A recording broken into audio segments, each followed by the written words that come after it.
To burning topic. నెయ్యి ఇంత ఆజ్యం పోస్తుందని ఎవరు ఊహించలేదు. కార్యకర్తలకు ఈ రేంజ్లో బీపీ వస్తుందని అనుకోలేదు. అసలు ఇంత ఉద్రిక్తతకి కారణం మాట పెట్టిన మంట, ఆ మాటని అన్వయించుకోవడంలో వచ్చిన తంట. అంబటి రాంబాబు అన్నది చంద్రబాబునే, రాజ్యహింసని ప్రోత్సహించేంత అనుచిత వ్యాఖ్యే అంటోంది టీడీపీ. నిజమేగా, అది అనకూడని మాటేగా అని సపోర్ట్ చేస్తున్నాయి జనసేన, బీజేపీ. లేదు అన్నది చంద్రబాబుని కాదు అని స్వయాన అంబటే క్లారిటీ ఇచ్చారు. ఒకవైపు అంబటి వివరణ, ఈ ఘర్షణ కొనసాగుతూ ఉండగానే జోగి నుంచి కూడా అలాంటి అనుచిత వ్యాఖ్య వచ్చింది అనే రగడ మొదలైంది టీడీపీ నుంచి. అందులో అభ్యంతరకరమైన మాట ఏముంది అనే వాదన వైసీపీది. ఈ మొత్తం ఎపిసోడ్లో ఏది అనుచితం ఏది సముచితం అనే చర్చ జరుగుతోంది. మాట అనుకున్నంత వరకు ఓకే, అనుచితమా సముచితమా అనే రగడ వరకు ఓకే, కానీ ఏకంగా ఇళ్లపై దాడుల వరకు వెళ్ళిందే. చూస్తున్న వాళ్ళంతా ఏంటిదంతా అని అనుకుంటూ ఉండగానే టాపిక్ సామాజిక వర్గాల వైపు వెళ్ళింది. ఇప్పుడు ఇదే లేటెస్ట్ వర్షన్ కూడా. ఇది కాపు బీసీ సామాజిక వర్గాలపై జరుగుతున్న దాడి అని ప్రతిపక్షం అంటుంటే, మరీ వ్యక్తికి మొత్తం సామాజిక వర్గానికి ముడిపెట్టడం ఏంటి అంటోంది టీడీపీ. అసలు ఎక్కడ మొదలైంది ఈ రచ్చంతా? తెలుగు ప్రజలంతా కళ్ళార్పకుండా చూసేంత స్టోరీ ఈ 2 రోజుల్లో ఏం జరిగింది? ఆ కంప్లీట్ డీటెయిల్స్ ఇవాల్టి బర్నింగ్ టాపిక్లో.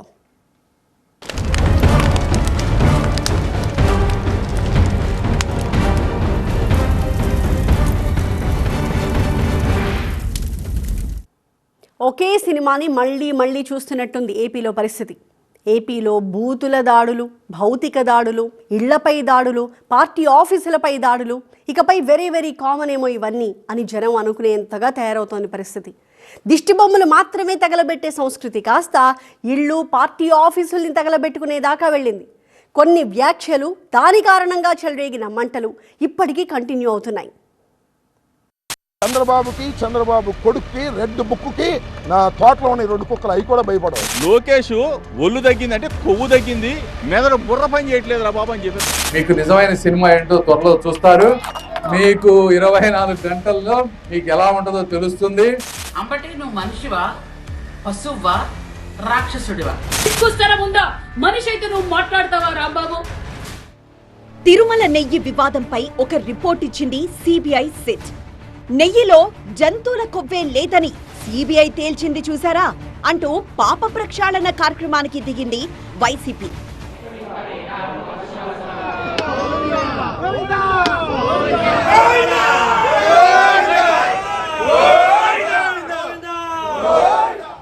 కొవ్వు కలవలేదని ఎవరు చెప్పారు? ఆ కల్తీ నిజమేగా అంటూ మహాపాపం నిజం అంటూ పోస్టర్లు పెట్టింది టీడీపీ. అదిగో అక్కడ మొదలైంది ఈ 2 రోజుల రచ్చంతా.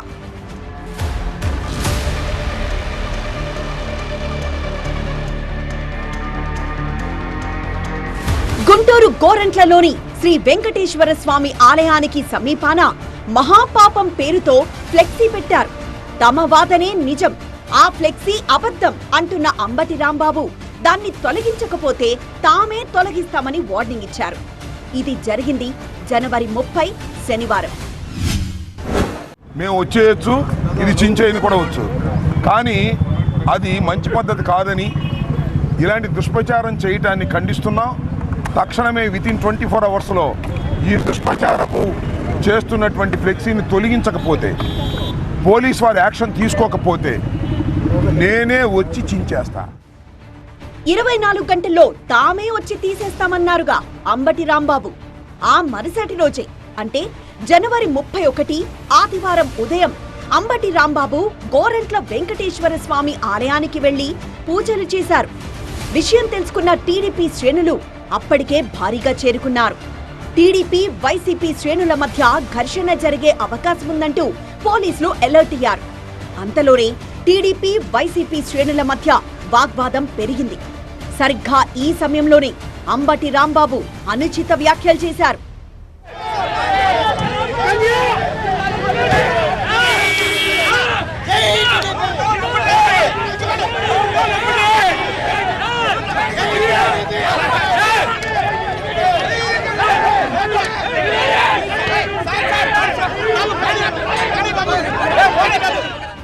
అంబటి నుంచి ఆవేశంలో వచ్చిన కొన్ని పదాలు టీడీపీ శ్రేణుల్ని బాగా హర్ట్ చేశాయి. అసలు అంబటి కారు దగ్గరే పొలిటికల్ హీట్ పుట్టింది. ఒక ఆందోళనకర వాతావరణం కనిపించింది. ఇంటి దగ్గర మీడియా ముందుకొచ్చిన అంబటి రాంబాబు ఒక వివరణ ఇచ్చారు. నిజమే, అనాల్సింది కాదు అని అంటూనే అరెస్ట్ చేస్తామంటే తన ఇంటి కుక్క కూడా భయపడదనే కామెంట్ వచ్చింది అంబటి నుంచి. చంద్రబాబుకి, చంద్రబాబు కొడుక్కి, రెడ్ బుక్కి నా ఇంట్లో కుక్క నా తోటలో ఉన్న 2 కుక్కలు అవి కూడా భయపడవు. అర్థం కదా? మీరు అరెస్ట్ చేస్తే భయపడేవాడిని కాదు నేనని చెప్తున్నా. భయపడేవాడు కాదు ఈ అంబటి రాంబాబు. భయపడితే రాజకీయాల్లోనే ఉండలేం. అప్పటికే వాతావరణంలో ఒక మార్పు కనిపించింది. కారులో అన్న మాట, ఇంటి దగ్గర చేసిన కామెంట్ రెండూ కలిపి భగ్గుమన్నాయి. అంబటిని అరెస్ట్ చేస్తారా లేదా అంటూ ఇంటి మీదకొచ్చాయి టీడీపీ శ్రేణులు. మా ఇంట్లో కుక్క కూడా భయపడదు అని అన్నారంట. వాస్తవానికి కుక్క కూడా భయపడదు, కానీ నువ్వు భయపడాలి. ఎందుకంటే నువ్వు తప్పు చేస్తున్నావు. రెడ్ బుక్ అని నువ్వు భయపడుతున్నావు. ఈరోజు మేము అందరం వచ్చాము, మాకు సమాధానం చెప్పు. అంబటి చేసిన వ్యాఖ్యలు సోషల్ మీడియాలోనూ వైరల్ కావడంతో శనివారం మధ్యాహ్నం నుంచే రాష్ట్రంలో రాజకీయం వేడెక్కింది. అది కాస్త అంబటి ఇంటిపై దాడికి కారణమైంది.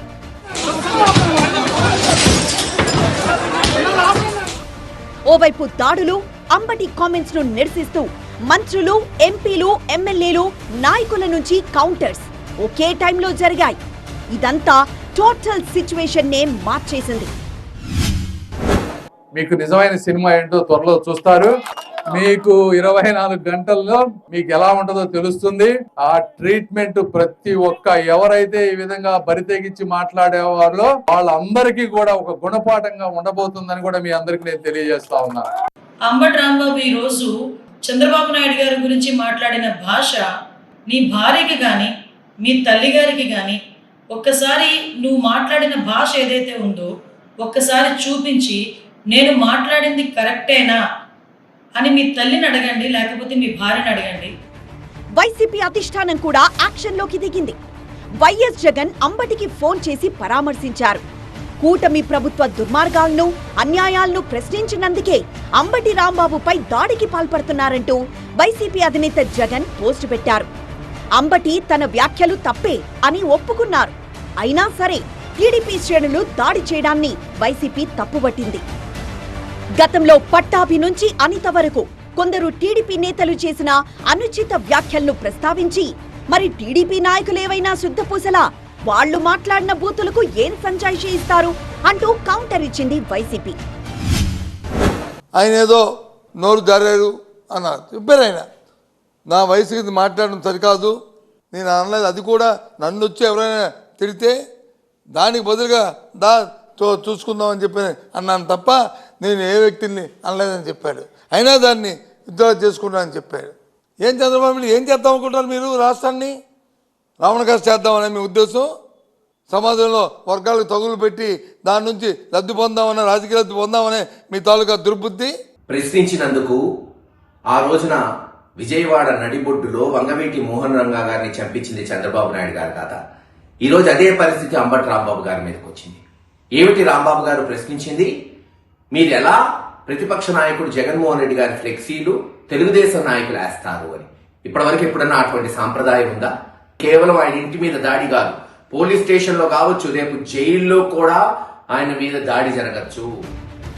సాయంత్రం మొదలైన దాడి రాత్రి వరకు కొనసాగేసరికి తమకు రక్షణ కల్పించాలంటూ అంబటి రాంబాబు భార్య విజయలక్ష్మి శనివారం రాత్రి హైకోర్టులో పిటిషన్ వేశారు. రాత్రి 10 గంటలైనా అదే ఉద్రిక్తత కనిపించింది అంబటి ఇంటి దగ్గర. చివరికి శనివారం రాత్రి 10 గంటల 40 నిమిషాల సమయంలో గుంటూరు నగర పోలీసులు భారీ సంఖ్యలో అంబటి నివాసానికి చేరుకుని ఆయన్ను అదుపులోకి తీసుకున్నారు. అంబటి చుట్టూ వలయంగా ఏర్పడి వజ్రవాహనం ఎక్కించి తీసుకువెళ్లారు. ఇక జోగి రమేష్ ఎపిసోడ్. అంబటి ఇష్యూ కొద్దిగా చల్లారుతూ తెలుగు ప్రజలు బడ్జెట్, కేసీఆర్పై సిట్ అనే టాపిక్స్ చూస్తూ ఉండగానే సడన్గా జోగి రమేష్ ఇంట్లో మంట పుట్టింది. నిజమైన మంటే అది, అనూహ్యమైన సంఘటన కూడా.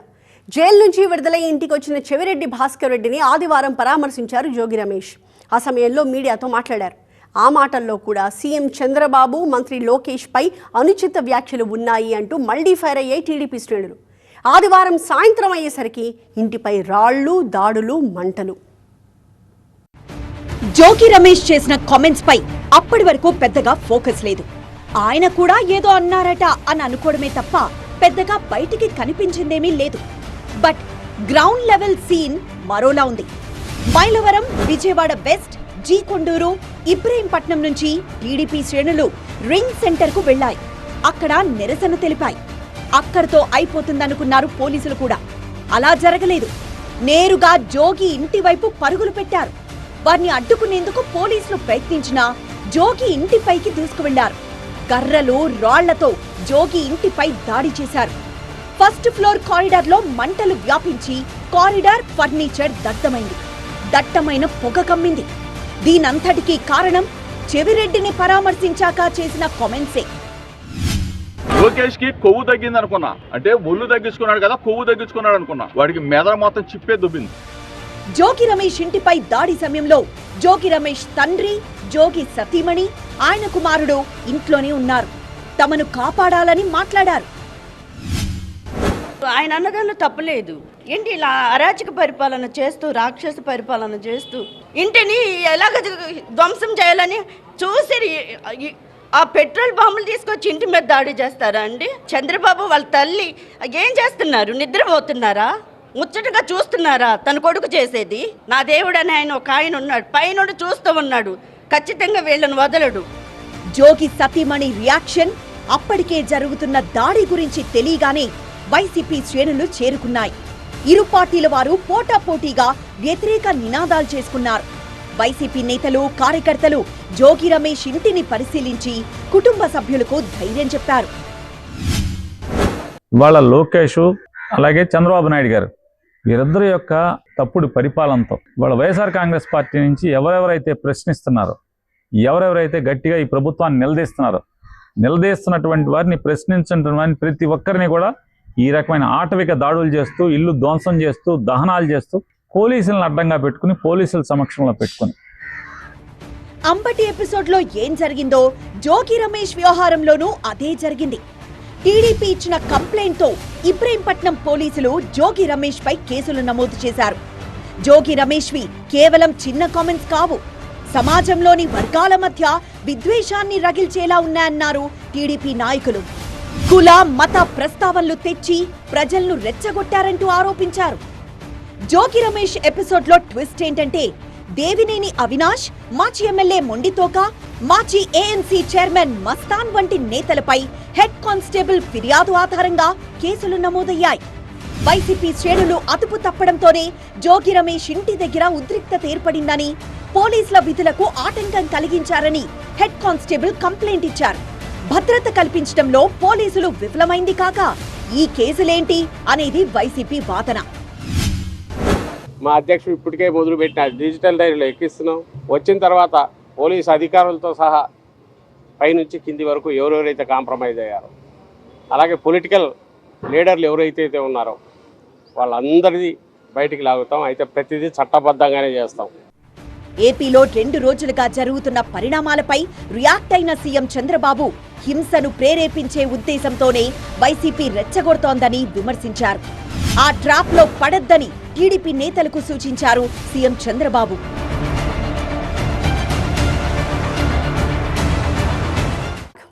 అనుచిత వ్యాఖ్యలు, దాడులు, ఇంట్లో మంటలు.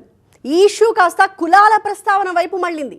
నిజానికి అంబటి రాంబాబు ఇంటిపై దాడి ఇంకా సేపట్లో అరెస్ట్ చేయొచ్చు అనే టెన్షన్ వాతావరణం నడుస్తున్నప్పుడే వంగవీటి రంగా ప్రస్తావనను తెరపైకి తెచ్చింది వైసీపీ. ఆనాడు కూడా ఇలాగే గొడవలు సృష్టించి రంగాని హత్య చేశారు అని టాపిక్ని అంబటి ఇష్యూలో చొప్పించింది. నిజానికి ఆ టైంలో అది జస్ట్ ఒక బ్రేకింగ్ న్యూస్ మాత్రమే. బట్ ఓవరాల్గా చూస్తే టోటల్ ఇష్యూనే ఒక మలుపు తిప్పేసింది. అది అదే హెవీ ట్విస్ట్ అనుకుంటే మళ్ళీ అందులో ఫ్యామిలీ సెంటిమెంట్ని, ఇమోషన్స్ని నింపేశారు. జరుగుతున్న దాడిని, ఆ తీవ్రతను చూశాక హైకోర్టులో పిటిషన్ వేశారు జోగి రమేష్ సతీమణి. దానిపై విచారించిన హైకోర్టు జోగి రమేష్ ఇంటి దగ్గర పటిష్టమైన భద్రత కల్పించాలని పోలీసులను ఆదేశించింది. శాంతి భద్రతలు అదుపులోకొచ్చేదాకా భద్రత కల్పించాల్సిందేననే డైరెక్షన్ ఇచ్చింది. ఇది లేటెస్ట్ న్యూస్. ఇటు అంబటి రాంబాబు ఇంటి వైపు చూస్తే అక్కడి నుంచి కూడా ఒక రియాక్షన్ వచ్చింది. అంబటి మౌనిక సౌండ్ బైట్ అది. అన్న మాటలకు తన తండ్రి విచారం వ్యక్తం చేశాక కూడా 2 రోజుల పాటు ఇలా దాడి చేయడమేంటని గట్టిగానే మాట్లాడారు. తన తండ్రి కారుపై దాడి చేయడమే కాదు, ఒక మహిళ అనరాని మాటలనడం, చెప్పు చూపించడం, ఇవన్నీ ఏంటసలు అంటూ కన్నీరు పెట్టుకున్నారు. MP Pemmasani, MLA Galla Madhavi target గా కౌంటర్ ఇచ్చారు అంబటి మౌనిక. ఇక్కడ పెమ్మసాని చంద్రశేఖర్ డైలాగ్ ని రివర్స్ అటాక్ చేశారు. తన తండ్రికి సినిమా చూపించడం అంటే ఇంట్లో ఆడవాళ్లను అటాక్ చేయడమా అన్న పెమ్మసాని మాటలను ఆయన భార్య అయినా సపోర్ట్ చేస్తారా అని మాట్లాడారు. మహిళల్ని అంటే మాకు సినిమా చూపించారు వాళ్ళు, రాంబాబు గారికి కాదు. ఇంట్లో ఉన్నటువంటి మా అమ్మగారు సాధారణ గృహిణి, మేము రాజకీయాల్లోకి మాకేం సంబంధం లేదు, మాకు చూపించారు వాళ్ళు సినిమా. బహుశా ఇదే అనుకుంటా ఆయన హెచ్చరిక ఇండైరెక్ట్ గా. ఏపీలో 2 రోజుల పాటు జరిగిన రగడ సామాజిక వర్గాలపై దాడిగా మారిందని చెప్పుకుంటున్నాం కదా. మౌనిక మాటలు కూడా కొంత కారణమయ్యాయి. పవన్ కళ్యాణ్ అండ చూసుకొని కాపు సామాజిక వర్గమైన తమపై బూతులు జోడించి తిడుతున్నారని కామెంట్ చేశారు అంబటి మౌనిక. నేను ఇదే సందర్భంలో పవన్ కళ్యాణ్ గారిని కూడా అడగాలనుకుంటున్నాను. కాపు సామాజిక వర్గంలో నేను పుట్టినందుకు చాలా గర్వపడుతున్నాను. అయితే ఇవాళ మీ బలం చూసుకొని కాపు కులస్తులందరూ ఆళ్ళ పట్లే ఉన్నారు అనే ఒక బలాన్ని చూసుకొని ఇవాళ కాపు మహిళలమైన మమ్మల్ని తిడుతూ కాపు అనే కుల ప్రస్తావనతో పాటు బూతులను జోడించి, లకారాలు జోడించి మమ్మల్ని తిడుతూ స్త్రీలని మా ఇంటి మీద దాడి చేసి ఇవన్నీ పగలగొట్టారు. దీనికి పవన్ కళ్యాణ్ గారి బలము అడ్వాంటేజ్గా తీసుకున్నారు వాళ్ళు. కాబట్టి పవన్ కళ్యాణ్ గారు బాధ్యత వహించి దీన్ని ఖండించాలి. అంబటిపై జరుగుతున్న దాడిని వంగవీటి రంగా ఇన్సిడెంట్ కు అటాక్ చేస్తూ మాట్లాడుతూ వచ్చింది వైసీపీ. మెయిన్ గా గుడివాడ అమర్నాథ్ ఆ వ్యాఖ్యలు చేశారు. ఆ రోజు 1988లో ఆ రోజు ప్రతిపక్షంగా వంగవీటి మోహనరంగ కాంగ్రెస్ పార్టీ శాసనసభ్యుడిగా ఆ రోజు విజయవాడ ప్రాంతంలో తెలుగుదేశం పార్టీని, రాష్ట్రంలో ఆ రోజు తెలుగుదేశం పార్టీని ఎదిరించేటువంటి కార్యక్రమం చేస్తే, పేద ప్రజల కోసం ఆ రోజు దీక్ష చేస్తే, ఆ దీక్షలో వారిని హత్య చేసినటువంటి ఘటన నేటికి కూడా ఈ రాష్ట్ర ప్రజలు మర్చిపోలేరు. నిన్న గుడివాడ అమర్నాథ్, ఇవాళ అంబటి మౌనిక కూడా కాపు సామాజిక వర్గంపై దాడి అనే కోణంలో మాట్లాడడం ఈ ఇష్యూను మరోవైపుకు తీసుకువెళ్ళింది. సరిగ్గా ఆ సమయంలోనే ముద్రగడ పద్మనాభం నుంచి ఒక పెద్ద లేఖ విడుదలైంది. ఆయన రాసిన లేఖతో ఇది ఇంకాస్త పీక్స్ కు వెళ్ళింది. ఈ డైవర్షన్ ను బ్రేక్ చేయాలనుకున్న టీడీపీ వితౌట్ లేట్ యాక్షన్ లోకి దిగింది. అసలు వంగవీటి రంగాకి, అంబటి రాంబాబుకి పోలికేంటి అంటూ ప్రశ్నించడం మొదలుపెట్టింది. అటు బుద్దా వెంకన్న సైతం ముద్రగడకు కౌంటర్ గా లెటర్ రిలీజ్ చేశారు. రంగా గారికి అంబటి రాంబాబుకి ఏం పోలుస్తారండి? రంగా గారు ప్రజానాయకుడు, వీళ్ళు చిల్లర నాయకులు. పైగా ఇదొక వ్యక్తిగత సమస్య. ఇలా జరుగుతుండగానే బీసీ సామాజిక వర్గంపై దాడి అంటూ మరో వర్షన్ బయటకొచ్చింది. బలహీన వర్గాల తరపున మాట్లాడడం కూడా తప్పేనా అని మాట్లాడారు జోగి రమేష్. ఈరోజు ఒక బలహీన వర్గాలకు చెందిన నా మీద, నా కుటుంబం మీద నన్ను మరి ఏం చేయాలని అనుకున్నారో నాకైతే తెలీదు. దీనికి కూడా టీడీపీ నుంచి కౌంటర్ వాయిస్ వినిపించింది. ఒక వ్యక్తి ఇంటిపై అటాక్ జరిగితే దాన్ని సామాజిక వర్గంపై జరిగిన దాడిగా ఎలా చిత్రీకరిస్తారని ప్రశ్నించింది.